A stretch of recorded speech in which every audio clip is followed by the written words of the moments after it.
আপনারা অনেকেই জানতে চেয়েছেন যে মিনি ইউপিএস বক্সে কীভাবে আপনারা ব্যাটারির সাথে অথবা সোলারের সাথে অথবা অ্যাডাপ্টার এবং সোলার একসাথে কীভাবে কানেকশন করবেন। দেখেন, আমি ইনপুটের জন্য আমি 3টে জিনিস দিয়ে দেই: জ্যাক, সকেট এবং একটি ডায়োড। কীভাবে কানেকশন করবেন সেটা আমি দেখাই দিচ্ছি।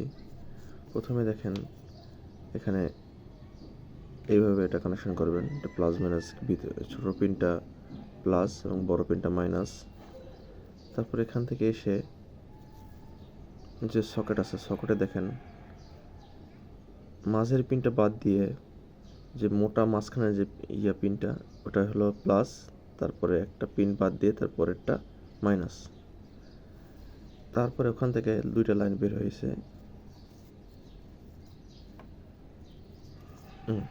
এই 2টা লাইন, একটা হলো বড় ব্যাটারি অথবা সোলারে যাবে, একটা হলো মাইনাসে যাবে এবং একটা হলো প্লাসে যাবে, একটা মাইনাসে যাবে। এখন প্লাসের ক্ষেত্রে দেখেন, আবার এখানে ডায়োডটা একটু লক্ষ্য করেন।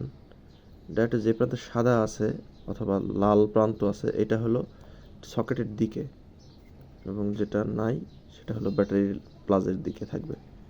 এখন এটার কারণ হলো, এখানে যদি আপনি 12 ভোল্ট মিনিমাম 2 এম্পিয়ার একটা অ্যাডাপ্টার লাগান, তাহলে হবে কি, এইটার যে চার্জ কখনো ব্যাটারির দিকে আসবে না, কারণ এটা বড় ব্যাটারি কানেকশনের জন্য অথবা সোলারের কানেকশনের জন্য আসবে না।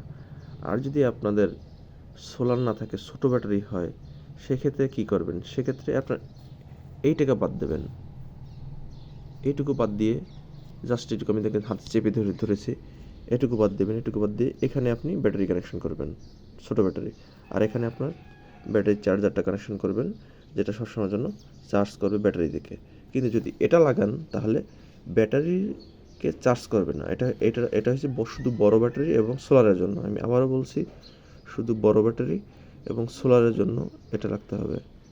আর যদি ব্যাটারি ছোট হয়, একসাথে চার্জার লাগিয়ে রাখতে চান, তাহলে এখানে সকেটটা দিয়ে এখানে করতে হবে, অথবা আপনারা ওই ক্ষেত্রে ব্যাটারিকে ডাইরেক্ট কানেকশন দিয়েও রাখতে পারেন চার্জারের সাথে, তাতেও সমস্যা নেই ছোটো ব্যাটারির ক্ষেত্রে। কিন্তু সেটা, এবং বড় ব্যাটারির ক্ষেত্রে অবশ্যই এই 2টা ইউজ করতে হবে।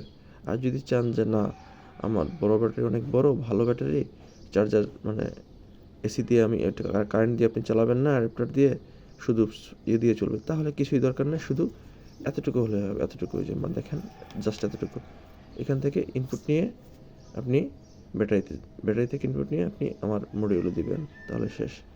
এখন এই ক্ষেত্রে অনেক ধরনের কোশ্চেন অনেক ধরনেরই আসে যে মাঝে মাঝে রাউট রিস্টার্ট নেয় কেন। এখন এক্ষেত্রে হলো, আমার ইউজার ম্যানুয়ালে দেওয়া আছে কেন রিস্টার্ট নেয়, আপনি একটু দেখে নেবেন। তারপর আমি মুখে বলে দিচ্ছি যে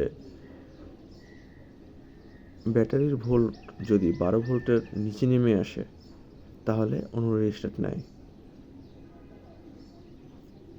এটা একটু দেখবেন, ঠিক আছে? যারা একটু মোটামুটি আইডিয়া আছে তারা এই জিনিসটা বুঝবে, আশা করি। ধন্যবাদ।